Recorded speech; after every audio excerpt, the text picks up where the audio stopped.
Ken Griffey Jr. The least likely man you'd want up in a spot like this. Junior sends a high fly ball belted. My, oh my, Ken Griffey Jr. They say he does it every night, and that was the special one. The thing I remember about Griffey's that swing, that sweet, smooth swing. I've never seen anything like it, and I don't think I ever will. One swing in the back, and it could, wow you. Number 600 for Ken Griffey Jr. Welcome back. The 2016 Hall of Fame class consists of two players, Mike Piazza and Ken Griffey Jr., who joins us live on MLB Network. Ken, congratulations. Ruth, Mays, Mantle, Aaron, none of those guys are 99% of the ballot. You made history, 99.3%. Your reaction to today's big news? Happy and shocked. Happy for, that I get to be in such an elite club. Want to thank the writers for, putting my name down and punching it out at least. But shocked because, anytime somebody else does something for you, it means a lot. Hey, Junior, I just got to ask you, we've all talked about what we thought about your playing career and how much fun you had. I guess I got to ask you, what was your mindset when you came to the big leagues and started to play baseball?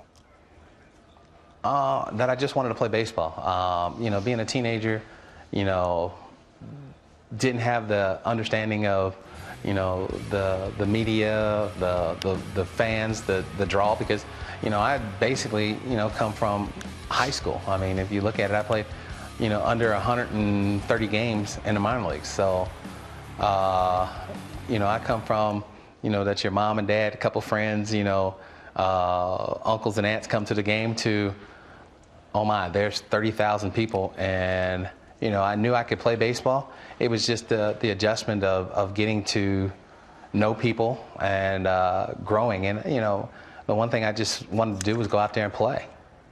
Ken Outletter here. Congratulations. I admired you from the other side of the field and watched you in every facet the way you played, and you played it right. I'm curious, as your career progressed, what part of your game did you either focus on or work on the most? Because to me, watching you, it looked all so easy. No, the things that, my dad has always told me, go in a cage. People don't need to see you do your work. As long as you do it, that's the important thing. So I built a batting cage in my house, and I'd hit, 3, 4 o'clock in the morning because that's when I wanted to hit. And I tried to do things where nobody was watching because people have a tendency to show off when people are watching. So I wanted to be that guy that I knew that I got it done and nobody else was watching. And so I did a lot of things in the hours of 11:30 to 3 o'clock in the morning. That's when some people do their best work. Bob Costas, Ken, congratulations.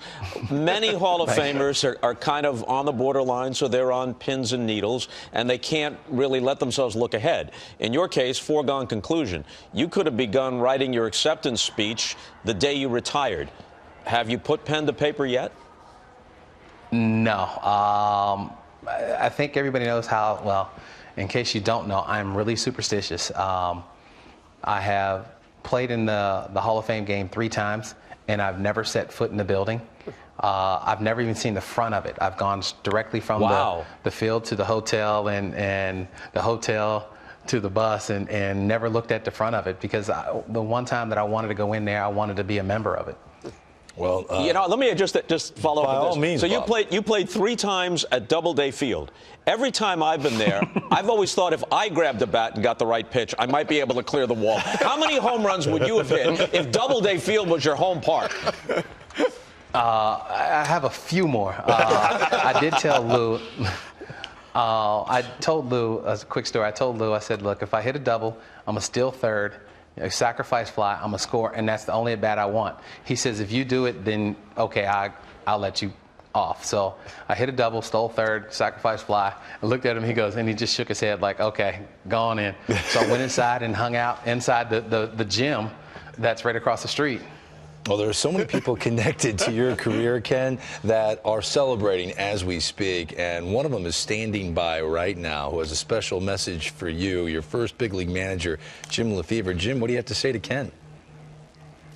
Congratulations, Ken.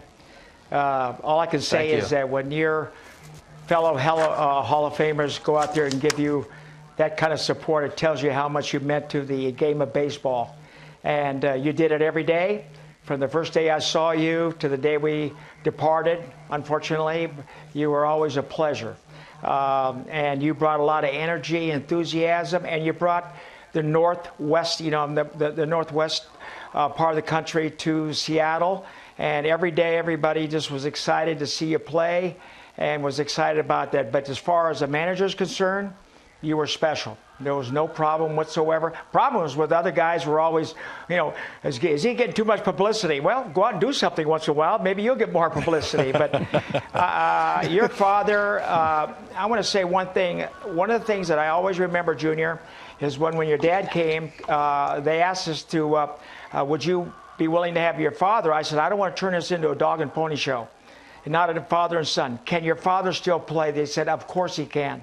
So we brought him in, but I'll never forget his first at bat in the Kingdome. We had a big deal, and you were getting up there to hit. And our dugouts were really close. I'll never forget this as long as I live. As he went up there to hit, you said, come on, Dad. Come on, Pops, give me a hit. I'll never forget that as long as I live. A tear came out of my eye and says, usually the dad telling the son to do something, but here now the student would say, come on, Pops, get a hit. And then the back-to-back home runs. What can you say? You were just magical for our team, for the game of baseball, and now you're being rewarded for it. And I just want to congratulate you for that. Thank you. I appreciate it. Hey, but the whole thing about that story, I got a chance to tell him something I've always wanted to say, is I got to protect him for 6 weeks. He got to protect me for 17 years. So it was my way of saying, hey, get a hit and let's go. So, awesome. It was a lot of fun playing with my dad. I learned a lot. I think I learned more in the 6 weeks about hitting than I did in 17 years of watching, because it was somebody who looked like me and someone I could talk to, even though, they put me under, what was his alias? George Smith, and I was George Jetson for senior junior. So, hey, Skip, thank you, appreciate it. Jim Lefevre, thanks for being around, appreciate that. Hey, Junior, we're gonna wrap it up with you, man. Is there any message, anybody out there? I know Buhner and the boys are watching, so you better say something to them. I had so much fun playing with those guys. I had teammates, especially early, we were all young and we pushed each other. If you didn't have thick skin in that locker room, you didn't survive. And, I want to thank all you guys for pretty much, molding me into the person I am. Wow. Hall of Famer Ken Griffey Jr. Congratulations, Ken.